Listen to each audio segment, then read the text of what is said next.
Learning Strand 1, Communication Skills English. So, dito po tayo. Ito po ang basis ng ating pag-aaral.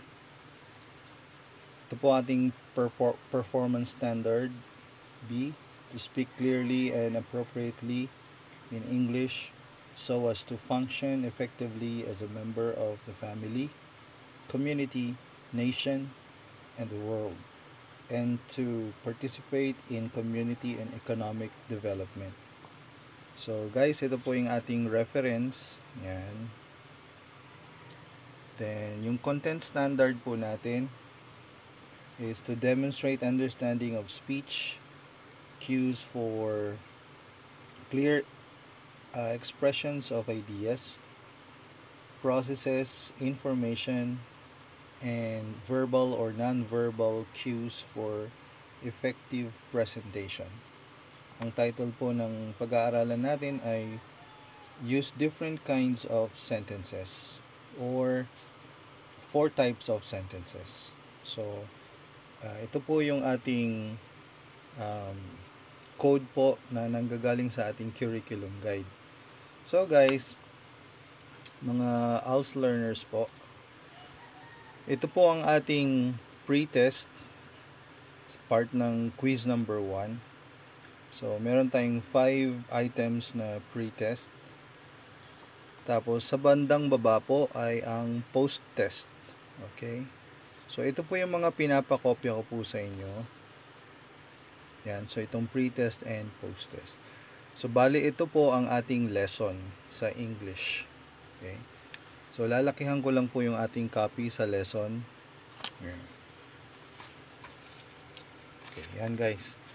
So, sa Communication Skills English Learning Strand 1, pag-aaralan po natin ang 4 types of sentences. So, 4 po yan. Number 1 is declarative sentences.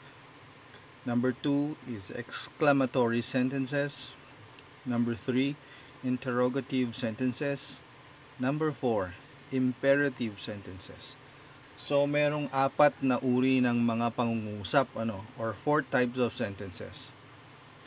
Ano nga ba ang declarative sentences? Pag sinabing declarative sentences po, ito po ay nag-i-state ng isang ideya o nagsasaad, nagsasalaysay. They end with a period. Sila ay nag-i-end po sa isang tuldok. Okay? So, halimbawa po, the first toilet ever seen on television was on Leave It to Beaver. Okay? So, meron po siyang tuldok sa dulo at ito po ay nagsasaad ng isang idea. Letter B po, example. The problem with the gene pool is that there is no lifeguard. Okay? So, nagsasaad lang siya ng isang idea. Hindi siya nagtatanong, hindi siya nagagalit. Okay? Hindi rin siya nag-uutos. So, yan po yung declarative sentence. Number 2 po, exclamatory sentences. Ito po ay nagpapakita ng strong emotions. Okay, halimbawa, kung nagalit ka, kaya masaya ka. They end with an exclamation mark. So, ang exclamation mark yung kanilang pinakadulo, o pangwakas nila. Ito po yung example. What a mess this room is. So, padamdam siya, merong strong emotion. What a mess this room is. Letter B, another example. The cake is ruined. Pag ganun po siya, sira na yung cake. So, meron siyang damdamin. Strong na damdamin. Kaya, exclamatory sentences po yan. Yung susunod po ay interrogative sentences. Ang mga interrogative sentences po, yan po yung nagtatanong o patanong. As you would expect, they end with a question mark. Siyempre po, question mark po yung bandang dulo po niyan. Example po natin.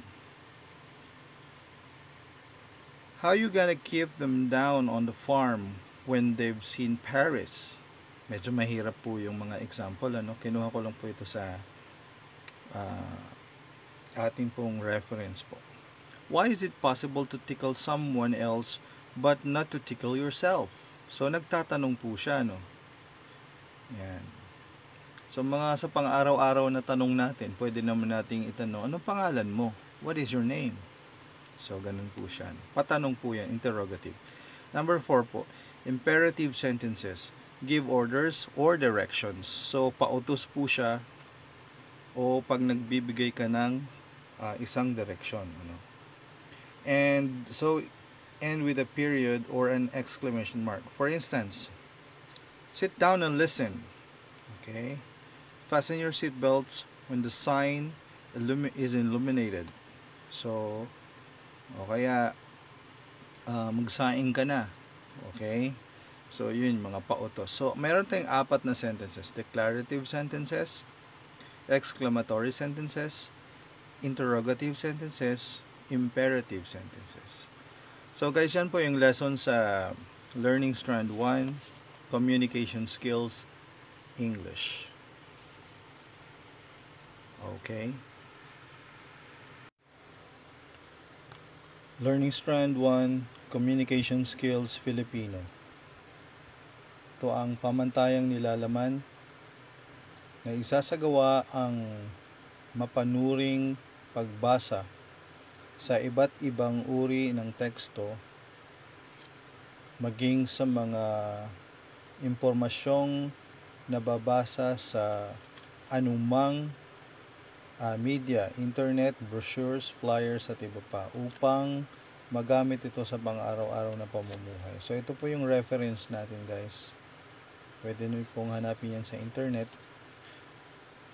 Pamantayan sa pagganap, na ipapamalas ang kakayahan sa at tatas sa pagsasalita at pagpapahayag ng sariling ideya, kaisipan, karanasan at damdamin.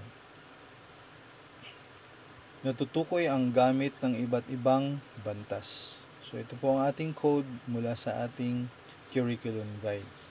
So part po ng quiz 1 ng Filipino ay nandito po. Kokopyahin nyo po ito. Ito po ay kokopyahin din sa yellow pad paper. Kasama po ito.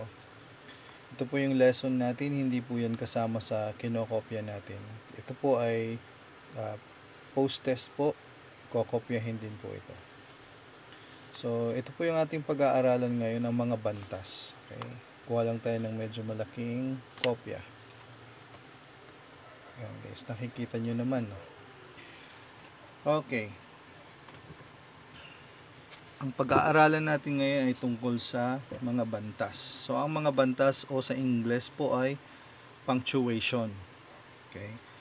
Ay mga simbolo na tumutulong sa tama at wastong pagkakaintindi ng mga teksto. Tandaan guys, 4 lang po yung kinuha natin dito. Pero napakarami pa pong mga punctuation. At napakarami pang mga gamit na punctuation. So, sinundan lang natin yung sa English kanina. Tatandaan niyo yung English. Yan.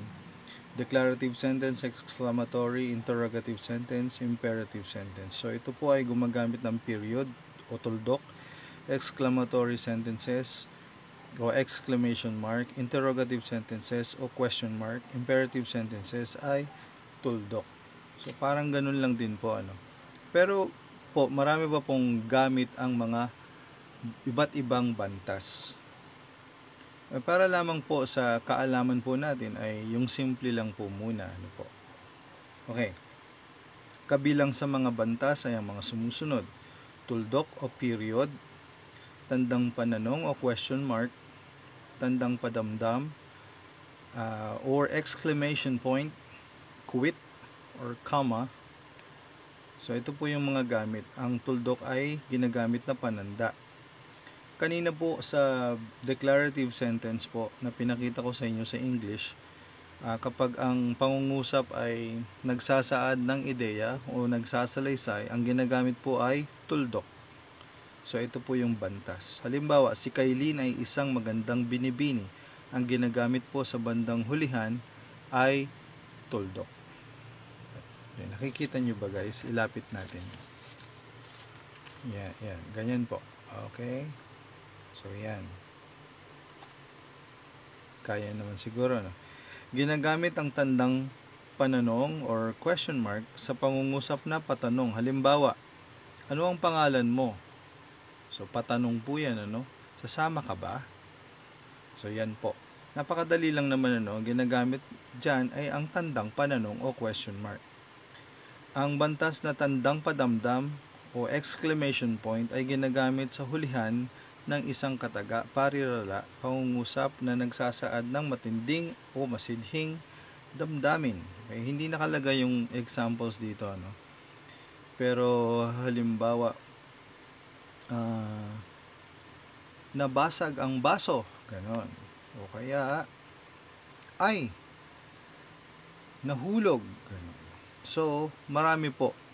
Kaya pag masaya ka, yehey! Mga ganon.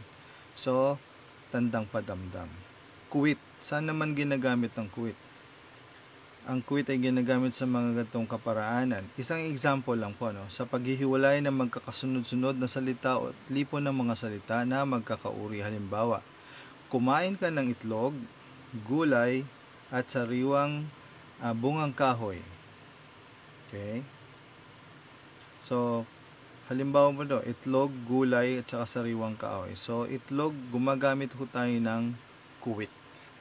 So, simple lang guys. Kung gusto nyo pong pag-aralan pa ito, i-open nyo lang po ang ating link sa reference po natin.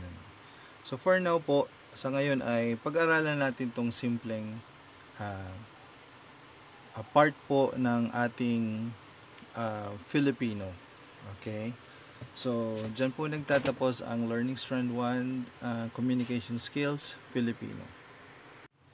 Learning Strand 2 Scientific Literacy and Critical Thinking Skills. Sa ating content standard, demonstrate understanding on chemistry, physics, earth and space concepts and their applications. Para po sa ating reference, ay dito ko po kinuha ang lesson po natin, ano? Ito po ang ating reference.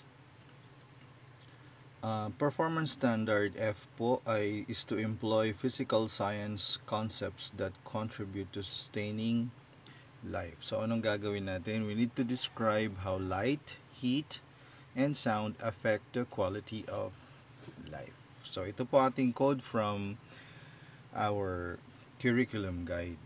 Okay. So, ito pong part na to, dapat dito po ito sa baba. So, nahiwalay lang siya. Okay po. So, let's start. Sa atin pong, sa kopya po natin, dahil maliit ito, no? Nilakihan ko lang. So, ito na po yung ating lesson. Yan. So, medyo mas mabilis basahin. Mas malalaking letters, ano. Pero, dahil science po ito, hindi po ganun kadali mag-explain. Kaya po, inopen ko po yung reference natin kanina galing po sa Google. Kaya po, ganito po yung ating pag-aaralan. So, print ko po siya at i-share ko po sa inyo. Unahin ho natin yung heat, dahil andito siya. So, kung hawak-hawak niyo itong ating worksheet, ang una po dyan ay heat. Okay? So, ano po ba ang heat? Yan. Kapag nagka-camping ka daw, so ano ang kailangan natin? Sa Pilipinas kasi hindi naman masyadong usong camping. Pero kapag nagsisiga ka, mayroon kang isisiga o sisindihan, ang kailangan mo ay, syempre, kailangan mo ng fire. Yan. So, dyan po. At pagka merong fire, magsisiga po yan, pwede na tayong magpainit. Okay? Magpakulo, magpainit, magluto, at kung ano-ano man. So, meron tayong source, yung heat. Okay? So, ang susunod po dyan sa atin pong worksheet po ay conduction. Ano po ba ang conduction? Sabi dito, conduction is the heat transfer through a substance or from a substance to another by direct contact. So, tingnan nyo po yung drawing dito. Ano daw po ba ang ibig sabihin ng conduction? Ganito po. Siyempre, dito po yung fire, kaya stove. Kapag may tubig po dyan sa loob at pinakuluan natin, sa pamamagitan nitong ating, ano bang tawag dito? Takure, minsan pwede, okay?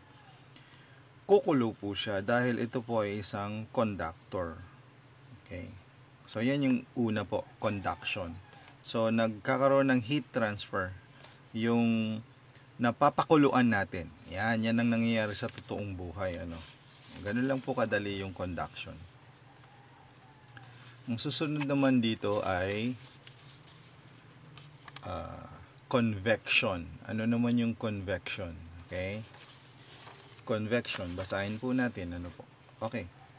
Convection is the heat transfer in liquids and gases as particles circulate in currents. So, ang mainit na tubig o mainit na gas ay mas magaan kaysa sa malalamig na tubig o malamig na gas. Okay? So, pansinin po natin halimbawa po, ito po ay experiment po kasi ito, Ito po ay jar. Jar po ito, ganyan po yan. Parang jar ng bata. Yan, ganyan. Tapos ganyan.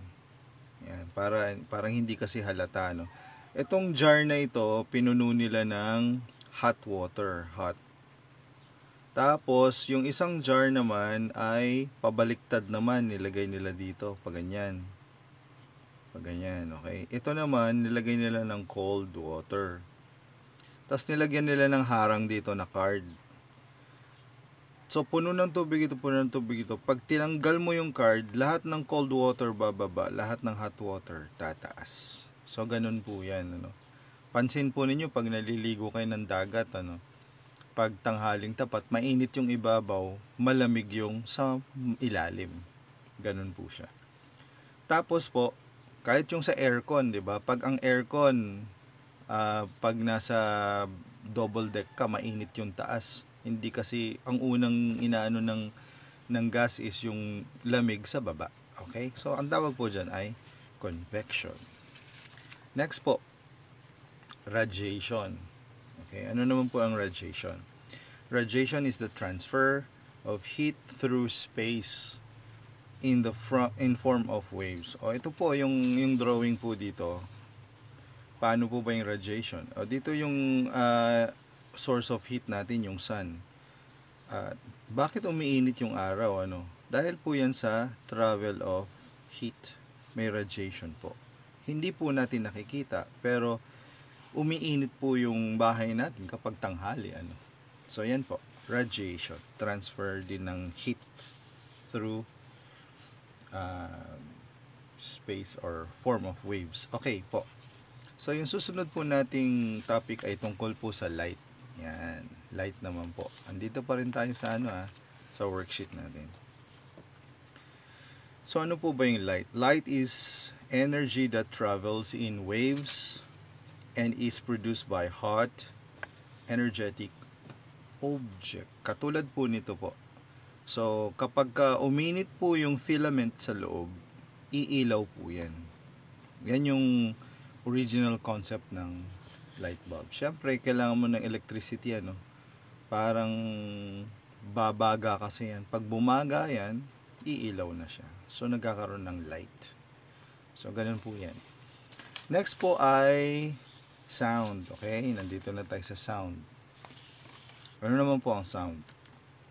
Sound is a form of energy that causes particles to vibrate. Yan.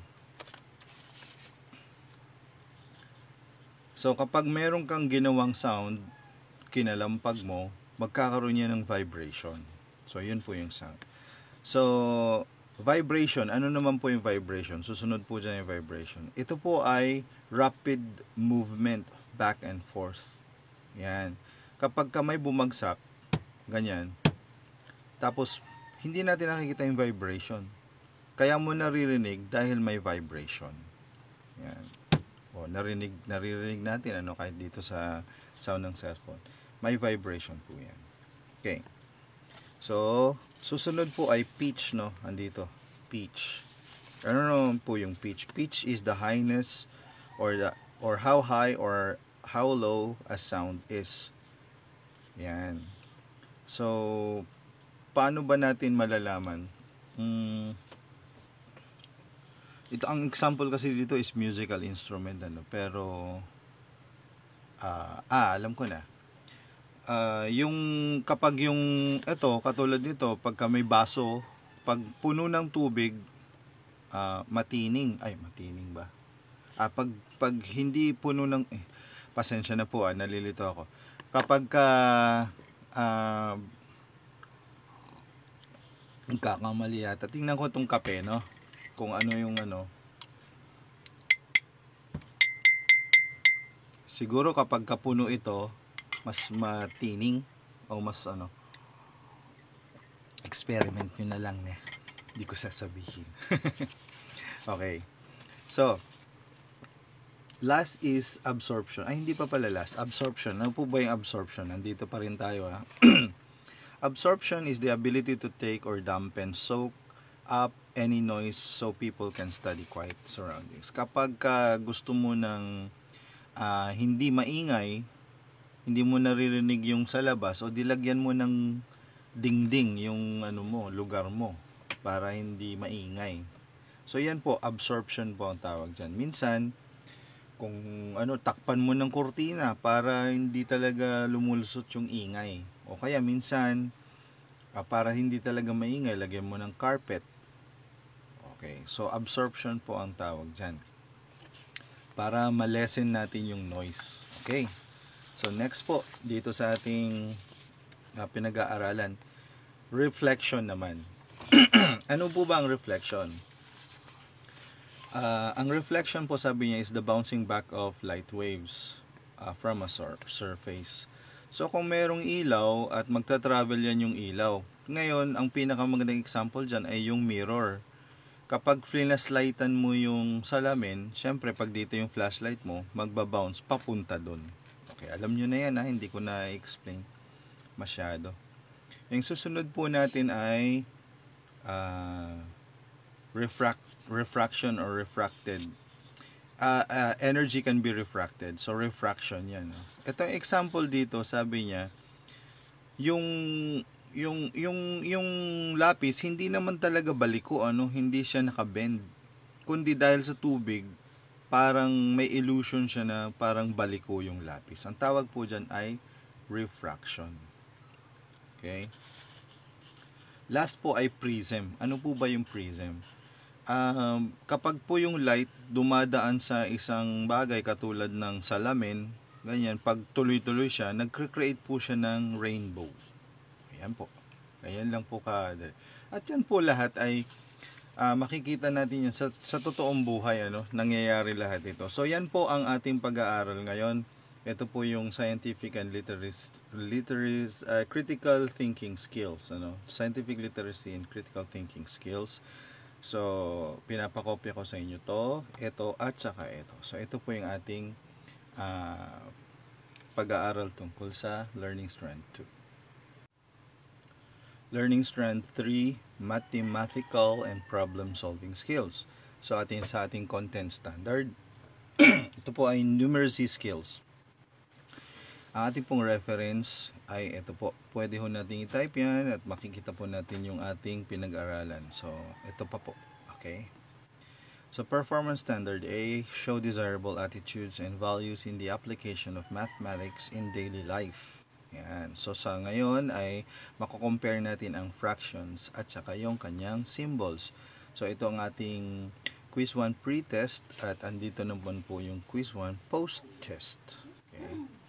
So pinapakopya ko sa inyo to, ito at saka yung post-test. Okay. So for our lesson, basahin ko po, in this lesson we have compared fractions with like denominators with unlike denominators. Let's see what happens when we compare fractions with like numerators. Look at the shade and rectangles below. So ganito po ang simpleng paliwanag po ng mga fraction, inilagay lang po yan sa isang box, Okay. Pasensya na po. Magkape nga muna tayo. Okay po. Pag sinabi nating 1/2 or 1/2, so sa isang buo po, parang isang bahagi ng dalawa. So kaya 1/2. So ito naman, kapag yung denominator mo 2, o di hatiin mo lang sa dalawa. Yung nasa taas o ilang bahagi sa dalawa, isa. Ganun siya. So 1/3 or 1/3. Yung nasa baba, tatlong bahagi ng kabuuan. So i-divide mo sa tatlo, 1, 2. So 1, 2, 3, tatlo. So ilang bahagi sa tatlo daw? Yung number sa taas. So isa lang. Kaya isa lang. Okay. 1, 4. So i-divide mo muna sa apat kasi yun yung nasa baba. 1, 2, 3, 4. Tapos yung number sa taas, ilang bahagi ba sa apat na bahagi? Isa lang. So ito lang yun. Kaya apat na bahagi pero isa lang siya. So ito yung 1/4. 1/4. 1/5. So yung kabuuan, i-divide mo sa 5. 1, 2, 3, 4, 5. At isang bahagi lang naman doon yung sa iyo. So sa madaling salita, madali lang intindihin yan, ano? Balik tayo sa pizza pie. O kaya kahit anong pie, buo, no? Kapag sinabi ng bumili kayo o hati tayo dyan, ha? O sabihin ng hati, di hatiin mo yan, di ilan yung bahagi yung sayo. Kung sayo kalahati, o di ito yung sayo, hati kayo, kanya yan. 1/2 ang tawag dyan, di ba? Madali lang, ano? So, pag sinabi namang, o sige, 4 tayong magbabarkada, o di hatiin natin sa 4. Yan. O, pero yung dalawa, dadalhin ko, ano, ibigay ko sa isang kabarkada na din isa. So, 2 bahagi yung dadalhin ko. So, ibig sabihin nun, 2, 4.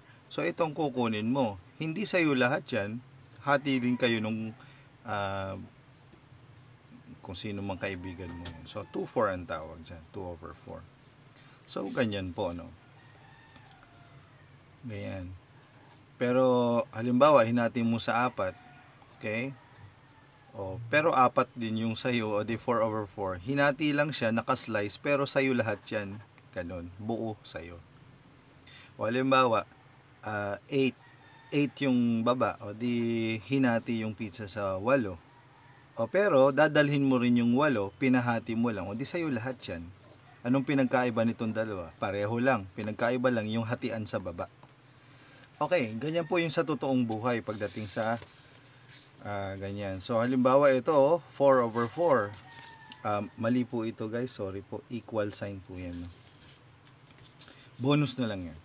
So 4/4, ayan nga hinati yung pizza, 4 na bahagi, yun yung nasa baba, no? Kaso lang, iuwi mo rin yung 4. So parang pinaslice mo lang, di sayo din yan, 4/4, buo rin yung sayo. Ito naman, 12/12. O di 12 yung sa baba mo, ano? Ibig sabihin yung pizza, hatiin mo sa 12, paano ba? O 6. O, ganyan.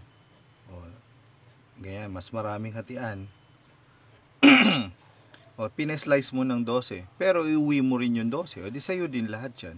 So, anong pinagkaiba nitong dalawa? Wala, pareho, equal. Okay? So, ganyan po sa totoong buhay, ginagamit ang math po. At sasagutin nyo po ito, at saka yan, kokopyahin nyo rin po yan. Okay? Simple math po para sa araw-araw na buhay. So, dyan po nagtatapos yung ating learning strength 3 mathematical and problem solving skills quiz 1. Learning strength for life and career skills. So, ating content standard, ability to earn a living, or ang tinatawag nating self-employment or entrepreneurship. So, ito ating reference po. Sa performance standard B, ay maka-apply tayo. Let's apply working knowledge, skills, positive attitudes as self-employed individual or entrepreneur to engage in a business activity involving marketable goods and services to earn a living and improve one's economic status. So, anong mapag-aaralan natin? Madidevelop natin ang ating sariling kakayanan sa pagnenegosyo.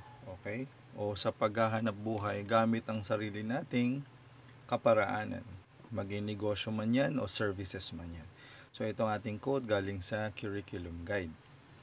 Guys, kopyahin nyo po ito sa yellow pad paper. Ito po at saka ito sa itong post-test. So pre-test, post-test.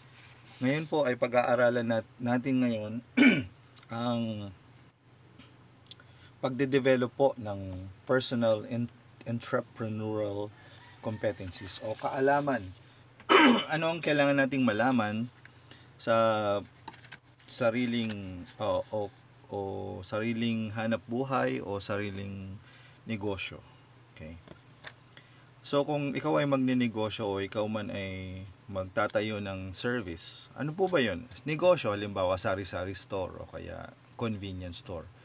Pag service naman, talyer, ganyan, yung nagbibigay ng serbisyo. Okay. So, opportunity seeking and initiative.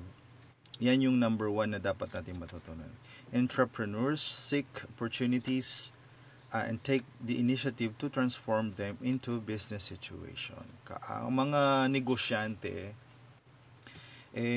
dapat palaging naghahanap ng mga oportunidad po, mga pagkakataon, at siya po ay gagawa ng aksyon, gagawa ng paraan para ang mga bagay-bagay po ay maging business. Halimbawa po, nagutom kayo, nagutom ka, tapos hindi ka na makapagsaing. Ngayon, may nakita kang karinderya, bumili ka, ang sarap ng pagkain, mura pa. Ngayon, dahil pandemic ngayon, isipin mo, bakit hindi na lang kayo magluto at i-deliver ko sa mga bahay-bahay instead of lumabas pa sila. So, ganun po siya guys.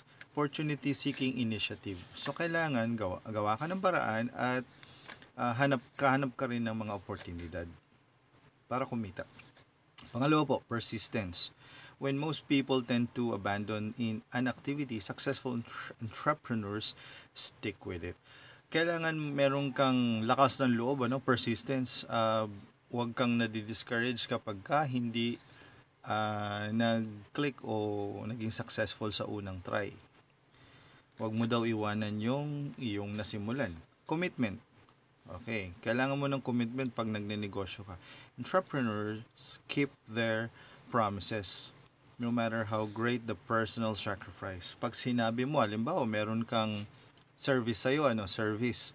Meron ka, talyer, balik tayo sa talyer. Kung meron kang talyer, pag sinabi mong open kami, 24 hours, papanindigan mo yan. Kasi kung mayroon nasiraan sa daan at alas 2 ng madaling araw yon, dahil sinabi mong open ka 24 hours, kailangan pagsisilbihan mo yan. Commitment ang tawag doon. Demand for efficiency and quality. Ang entrepreneurs try to do something better, faster, and cheaper. So, kailangan efficient at saka maganda yung quality. Pag ikaw ay nagtitinda ng pagkain, kailangan po syempre dapat mura at saka dapat masarap at saka dapat mabilis. So, yan po ibig sabihin niya. Taking calculated risk. Taking calculated risk is one of the primary concepts of entrepreneurship. Dapat hindi tayo natatakot sumugal kumbaga. Pero alam natin kung anong mangyayari doon sa ating mga pinapasukan. Okay. Goal setting. This is the most important competencies because none of the rest will function without it.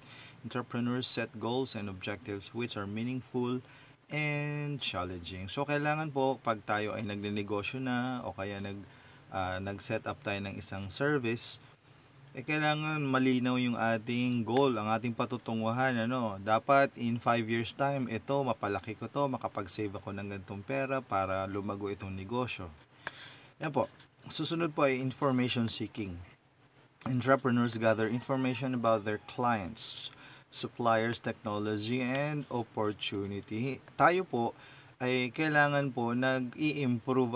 Hindi tayo 3 taon na yung negosyo mo, walang pagbabago. Dapat palagi nag-i-improve. Dumadami yung kliyente, nakikilala mo yung suppliers at gumagamit ka ng technology, mas lumalawak na yung opportunity mo. Systematic planning and monitoring. Ito pa yan. Systematic behavior means acting in a logical way. Planning is deciding what to do. Monitoring means checking. So, mahalagang magplano. At pag nagplano ka, mahalagang gawin mo at i-monitor mo kung ano ang nangyayari sa plinano mo. Persuasion and networking. Entrepreneurs influence other people to follow them or do something for them. So, kailangan hindi ka mahiyain dito, ano? At kailangan mo ng mga kaibigan o network of people na tutulong sa'yo. So, yan po ang ating pong lesson for LS4. Yan, life and career skills, ano.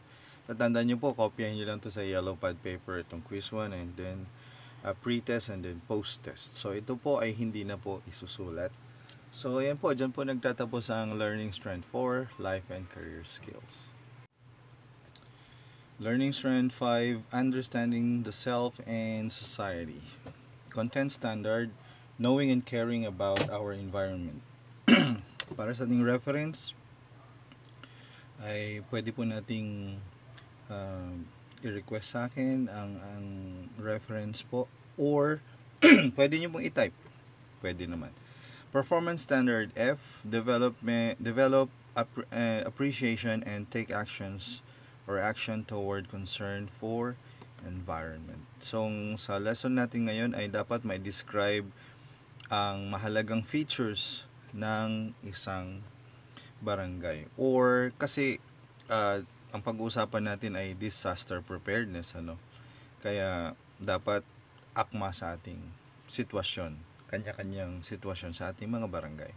Kaya ito po ating pre-test sa quiz 1 ng Understanding the Self at saka post-test ng quiz 1 Understanding the Self. So, ito po ating pag-aaralan. So, let's begin. Even if you get a chance to prepare, what are you supposed to do during disaster? Natural disasters vary on how to react during them is not always the same. Here's what you should and you shouldn't do during these events. Okay? So, ayaw na niyang lumipat. Okay. Ganyan na lang.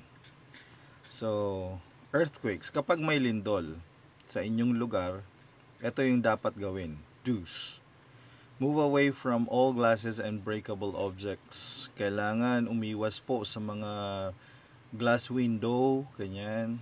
Kasi mababasag yan, masusugatan tayo ng matindi dyan. Kaya breakable objects, yung baka merong nakasala sa labat, ano, yung madaling mabasag. So, pag may earthquake, huwag kang lumapit sa mga yan.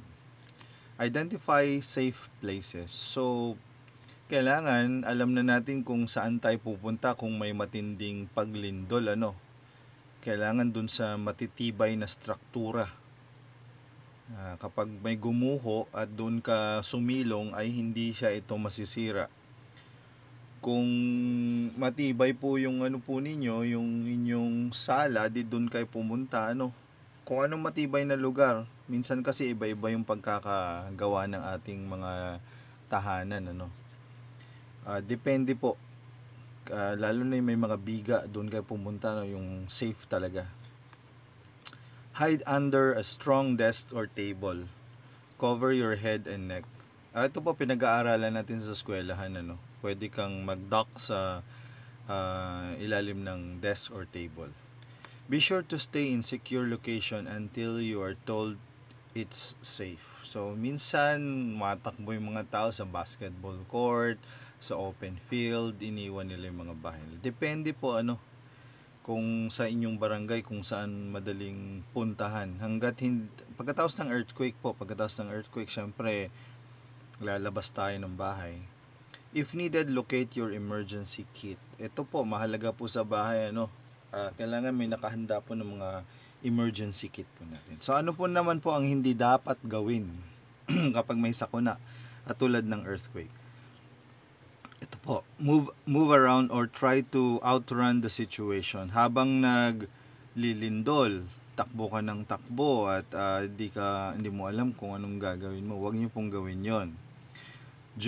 Drive during an earthquake. Nagmamaneho kayo, lumindol bigla, ala kang pakialam, dire-diretso ka lang nagmamaneho, huwag niyo pong gawin po yon. Go near any live wires or debris. May naputol na ng mga kuryente, sige, punta ka pa rin doon. Ay, wag po ganun. O kaya, yung mga kahoy na napuputol, wag kayong lumapit doon. So, if outdoors, do not go into a building until it's inspected and seems safe. Okay? Kung nasa labas ka, wag kang pumasok sa isang building na hindi mo alam na secured yun. So, ganyan lang po.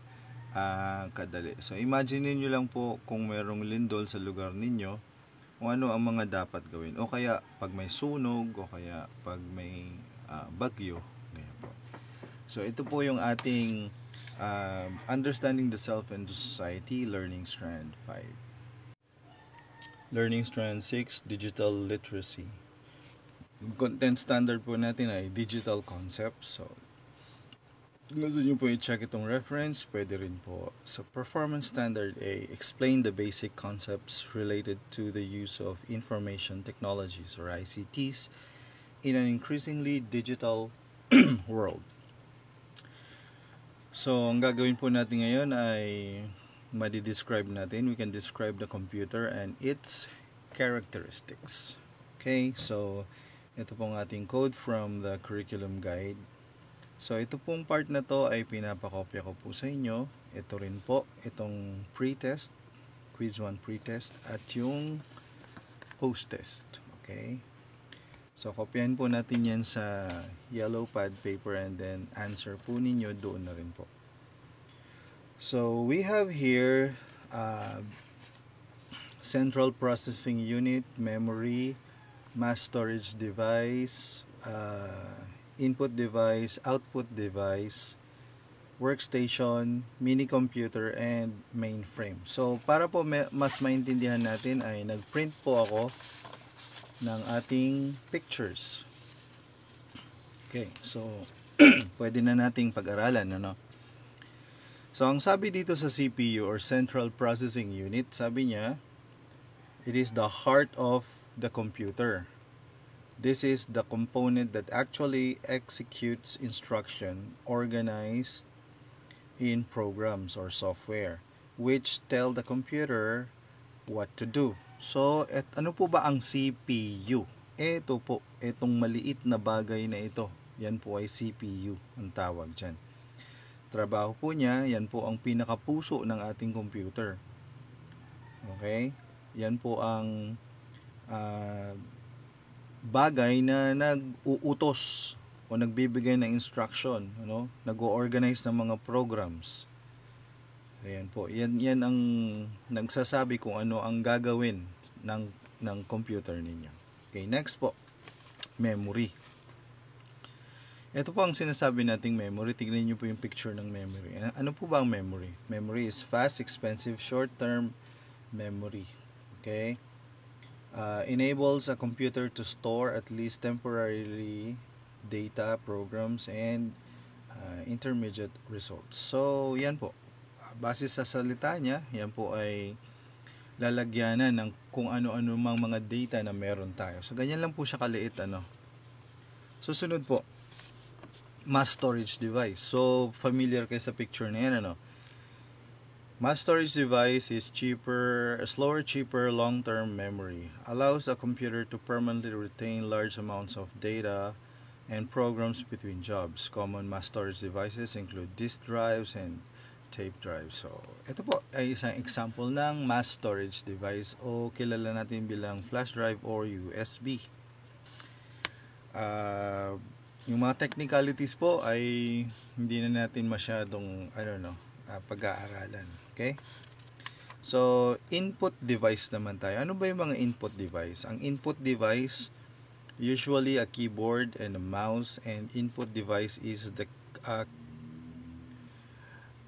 sorry po sa word na ito, through which data and instruction enters a computer. So, ito lang po. Pag tinignan na natin mga picture, familiar naman siya. Meron tayong mouse, yan, keyboard, scanner, okay? Ano pang ginagamit natin dito? Ito po, sa gaming, okay? So, yan po ay input device. Okay, example ng input device. Next po ay output device. Ano po ba ang output device? Basahin po natin. A display screen, printer, or other device that lets you see what the computer has accomplished. So, makikita naman natin kung anong ginawa mo sa computer. Halimbawa, sa monitor, kung walang monitor, hindi madi-display yung mga ginawa natin. Printer, yung mga ginawa mo sa Word, halimbawa, okay, dapat mo i-print para meron kang output. Speaker naman, maririnig yung sound. Ganon din sa headphone. Kung projector naman, kung naggagawa ka ng presentation sa meeting, ayun, pwede rin po yan. Okay? And then next po, mini computer. Ano naman po ang mini computer? Ang mini computer po ay a multi-user computer capable of supporting up hundreds of users simultaneously. So, ganito po example. Hawak-hawak nyo po mga cellphone ay example ng mini computer. Ano po ba ang mainframe? Mainframe po ay a powerful multi-user computer capable of supporting many hundreds of thousands of users. So, parang ganito po siya. Ganyan kalaki. And then, workstation. Ano ba yung workstation? Ang workstation is a powerful single-user computer.